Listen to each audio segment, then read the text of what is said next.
बड़ी बाकी पुख्ता रिश्तेदारी है, ठीक है। और जो बेचारा बीजेपी का कैंडिडेट रामबन से खड़ा हुआ, उसको लेकर ये कहा जा रहा है कि भाई वो सारा मैनिपुलेट किया गया, मैनेज किया गया। लोगों ने बनाया। अगर लोग 28,000 29,000 वोट देते नहीं तो आप जीतते कहा। तो वो कोई अगर किसी दूसरे ने दिए होते तो मतलब ये सवाल मुझे लगा कि अगर कोई है तो इसका हमने इसलिए आपका जवाब। जी एमएलए रामबन अर्जुन सिंह राजू कैसा महसूस कर रहे हैं एमएलए साहब? महसूस देखिए ठीक है हमारे लिए, तो मुझे लगता है रूल वो तो जगह बदली है। हाँ। पहले अदालत में हम लोगों के लिए प्लीड किया करते थे। हाँ। अब यहाँ असेंबली है तो यहाँ दायरा थोड़ा ज्यादा बड़ा है। यहाँ भी दायरा है बड़ा? नहीं, दायरा तो बड़ा ही है। देखिए असेंबली होती है। लेकिन सुनने में यूं आ रहा है, कहते हैं कि ना तो थानेदार फोन उठाता है, ना क्या कहते हैं पुलिस वाले बात मानते हैं। एडमिनिस्ट्रेशन में भी बड़ी दिक्कतें, बड़ी परेशानियां एमएलए को आ रही हैं। आपको भी आ रही हैं या ऐसा कुछ महसूस नहीं लगा शायद अभी तक तो। देखिए आप तो वकील नहीं है ना, आप वो भी डर है ना? नहीं, डर तो नहीं। मुझे लगता है जमहूरियत में डर का तो कोई स्कोप नहीं है। नो स्कोप ऑफ डर जमहूरियत में। तो मुझे नहीं लगता है कोई आपको यकीन है कि जमहूरियत में डर का कोई स्कोप नहीं है? नहीं, हमारे लिए तो है, हमको तो लगता है नहीं है। अब आपको कहीं ये लगता होगा? ना मैं आपसे पूछ रहा हूँ क्योंकि आजकल मैंने देखा है ना, कई सारे हमारे साथी हैं जिनको डरना नहीं चाहिए तो वो डरते हैं। हाँ। तो हमें नहीं लगा। और हमारा फोन डीसी भी उठाता है, थानेदार भी उठाता है, आईजी भी उठाता है। तो मुझे लगता है वैसी दिक्कत नहीं है। हाँ, किसी के कोई जाती काम होते होंगे, लेकिन एमएलओ के तो उनका मैं जानता नहीं हूँ। तो अगर रूटीन में रहेंगे तो मुझे लगता है हर एक बंदा एक दूसरे की रिस्पेक्ट करता है। तो आप जैसे हैं वैसा ही आपको माशरा भी मिलेगा। तो मुझे लगता है वैसा ही होना चाहिए। कोई फोन किसके नहीं उठाए वैसा मुझे एमएलए कोई अभी दिखा नहीं है। तो जम्मू में शायद एक किसी बीजेपी वाले एमएलए ने ये कोई नाराजगी जाहिर की थी जब डिप्टी सीएम साहब रिव्यू ले रहे थे कि जनाब मेरा कोई फोन नहीं उठाता है। हाँ। तो वो फिर मुझे लगा हमें उनको थोड़ा सा सपोर्ट भी करनी चाहिए कि बीजेपी वालों के फोन नहीं उठा रहे हैं तो क्यों नहीं उठा रहे हैं भाई साहब। तो ये हमारा फर्ज बनता है as a treasury bench.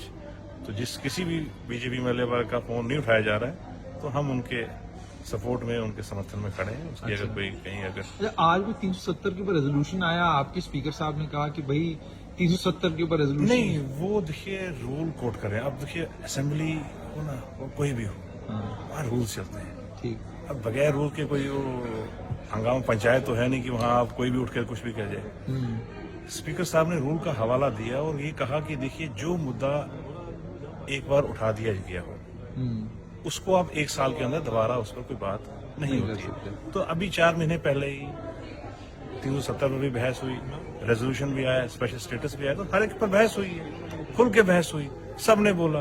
BJP वाले तो थे नहीं, तो उस वक्त जिन्होंने आज लाने की कोशिश की वो भी मुझे लगता है बाइकआउट कर चुके थे। तो हमने भी खुल के बात की। अगर आप हमारी बात अगर आप कहीं तकरीर उधर सुनेंगे तो उस पर हमने भी कहा कि हमें भी स्पेशल स्टेटस चाहिए। तो सबने बात की, जिस जिसको मौका मिला।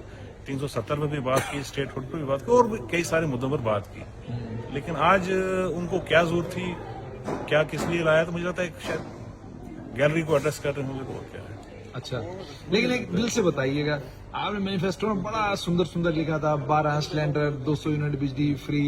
फिर आपका एक बड़ा एजेंडा था कि जनाब हम पॉलिटिकल प्रिजनर्स को लेकर आपने बात की, एएफएसपी को लेकर आपने बात की, आपने रीऑर्गेनाइजेशन एक्ट को अमेंड करने की बात की। आपने वो तक कह दिया जो मतलब सवाल ही पैदा नहीं होता आप कर सकते हो। आपकी दस्तरस में नहीं, आप एडवोकेट जनरल नहीं लगा पा रहे हैं।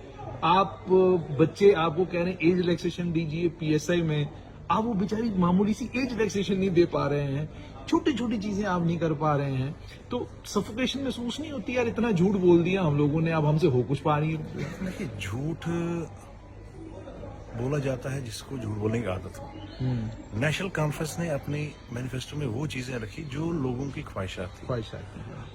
अगर अब हमने बात की 200 यूनिट बिजली की, हाँ। हमने बात की 12 सिलेंडरों की, हमने बात की अगर पीएसए का रिवोकेशन की, वो सारी चीजें देखिए ऐसा कौन बेवकूफ आदमी होगा। असेंबली का पहला सेशन लगा है। ठीक। अभी तक जो है रूल पर पोजीशन पर हमने चीजें नहीं बनाई है। कहीं कुछ न कुछ उस पर किस तरीके कहीं कोई टेक्निकलिटीज है, लीगल एक्सपर्ट से बात चल रही है। क्या 3 महीने के लिए दिया गया है कि आपने सारा काम 3 महीने में खत्म करके, मतलब ये बड़ा ही जो सवाल पूछने वाला भी मुझे लगता है बेवकूफ है कि वो ये कह रहा है कि जनाब आपने 3 महीने में ये सारे पूरे काम क्यों नहीं किए।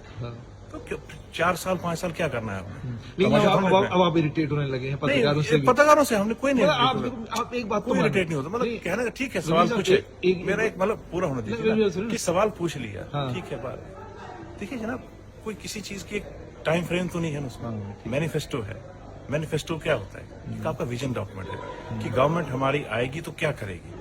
जैसे क्या- एक बार अमित शाह ने कहा था जुमला है, बोल दिया नहीं, जुमला। उनका होगा ना, उनका जुमला हो, देखिए वो जुमले देते होंगे, उनका तो हमें बात नहीं कर पाऊंगा। और आप शायद पक्के ये हो कि आप करोगे सब भाई, तुम हमें ये पूरा यकीन है, कमिटमेंट है। अपनी हुकूमत पर भी और अपने पर भी यकीन है कि जो है वो करेंगे। एक आखिर में मुझे ये बताइएगा कि आप मतलब अक्सर और बेशतर जो बात होती है लोग कहते हैं गोदी मीडिया, मतलब मैंने देखा नेशनल कॉन्फ्रेंस की भाई ट्रोल आर्मी तो लिखती गोदी मीडिया, लेकिन मैंने देखा कि जब आपसे भी सवाल पूछने आओ ना तो कुछ थोड़ा सा सवाल अगर तल्ख होना, मतलब जो आपको लगे कि यार इट इज मेकिंग मैंने पहले आपको कहा था, अनकंफर्टेबल, देखिए, नहीं तो मेरी बात सुने ना, हाँ, जैसे थोड़ा सा मानिए कि आपको भी थोड़ा थोड़ा गोदी मीडिया ही चाहिए, आपको भी कुछ सख्त सवाल पूछने वाले नहीं चाहिए। देखिए जमहूरियत का तकाजा ही यही है कि जिस जमहूरियत में कोई सवाल पूछे ना जाए, जिस जमहूरियत में अगर आप तल्ख सवाल ना पूछे जाए, गवर्नमेंट को कटघरे में खड़ा ना किया जाए, वो जमहूरियत नहीं होती है। सवाल पूछने चाहिए, तल्ख से तल्ख और सच्चाई फैक्ट बेस्ड पूछना चाहिए, और तो पूछना फर्ज है, चाहे कोई भी हो, चाहे कोई भी मीडिया हो। देखिए अब टर्मिनोलॉजी देना, कोई गोदी हो गया, कोई चमचागिरी हो गया, मतलब इसमें मैं पढ़ना नहीं, मैं जाती तौर आपको पर क्या अच्छा लगता है, चमचे अच्छे लगते हैं देखिए, या सख्त सवाल पूछने वाले मुझे अच्छे लगते जो है ना, हैं? मेरा अपना जो जाती अपना जो मानना है कि किसी को आप गोदी बोले, हमें वो भी नहीं ठीक लगता है। किसी को आप चमचा बोले, भाई ये जमहूरियत है, यहाँ थोड़ा सा लिहाज तो होना चाहिए, इतनी तो आप में कटसी होनी चाहिए। तो चाहे कोई कर, अब कोई ना कोई, देखिए अगर मैं आपको सच्चाई से बोलूँ ना, ऐसा कोई नहीं है जो किसी न किसी नहीं हो। मतलब अगर आप अपनी जगह भी आप पूछें ना, हर एक इंसान की कोई ना कोई एक पर्सनल जो है इंक्लिनेशन तो किसी न किसी तरफ तो होती है।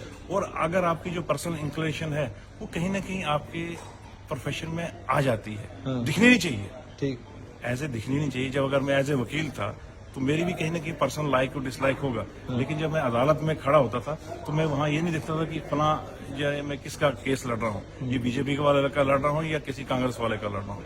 तो वहाँ एज ए सब्जेक्ट जो है ना, एज ए सब्जेक्ट। उसी तरीके से पॉलिटिशियन भी, मतलब मीडिया आज कहीं अगर किसी को लगता होगा कि कहीं किसी की एक की कर रही है तारीफ, मीडिया को भी कहीं ना अगर उन पर भी कोई सवाल उठाए तो उनको भी घबराना नहीं चाहिए। मेरा तो ये मानना है ना, अगर किसी मीडिया चैनल वाले पर किसी ने कोई सवाल उठा दिया तो वो भी कोई घबराने वाली क्या बात है ना, खुल के बैठे गप मारिए। मुझे आखिर में ये बताइएगा, आपका बड़ा मतलब आपका जो डायनामिक्स आपकी ना सबसे इंटरेस्टिंग है। आपकी रिश्तेदारी बीजेपी में है, कोई बड़ी बाकी पुख्ता रिश्तेदारी है, ठीक है, और जो बेचारा बीजेपी का कैंडिडेट रामबन से खड़ा हुआ, उसको लेकर ये कहा जा रहा है कि वो सारा मैनिपुलेट किया गया, मैनेज किया गया, ठीक कैंडिडेट खड़ा होने नहीं दिया गया ताकि आप जीत सके। तो क्या वाकई रिश्तेदार ने को मदद की रामबन के इलेक्शन में? देखिए मुझे लगता है सियासत और रिश्तेदारी दो अलग अलग चीजें हैं। रिश्तेदारी तो अब तो दोनों रिश्तेदार एमएलए हैं। आज ही नहीं, वो तो चलिए आज है, आपको थोड़ा मैं अगर और पीछे चले जाऊँ ना, हाँ। रिश्तेदारी तो हमारी आज से नहीं, कई जगह और भी हैं। अच्छा। आप जिसकी बात कर रहे हैं वो तो आज एमएलए हैं। हाँ। इससे पहले भी मेरा रिश्तेदार था बीजेपी में जो डिप्टी सीएम भी था। ओए, तो ये रिश्तेदारियों से सियासत नहीं चलती है।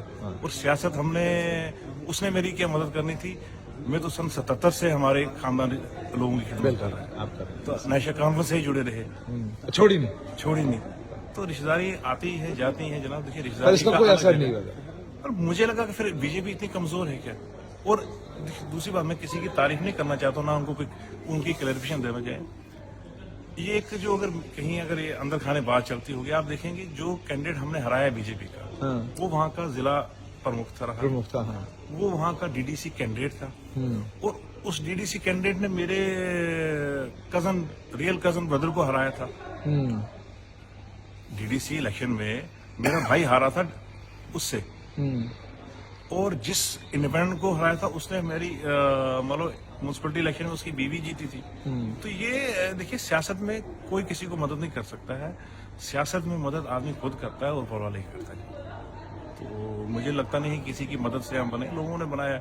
अगर लोग 28,000 29,000 वोट देते नहीं तो दिए आप हैं, जीतते कहाँ? तो वो कोई अगर किसी दूसरे ने दिए होते तो मतलब ये सवाल मुझे लगा कि अगर कोई है तो इसका हमें इसलिए आपका जवाब देते कि रिश्तेदारी अपनी जगह है, आपके भी कई रिश्तेदार होंगे, तो रिश्तेदारी तो सबके हैं ना, ठीक ठीक, थैंक इसमें यू, कौन सा ऐसा मसला है। Thank you ji, thank you.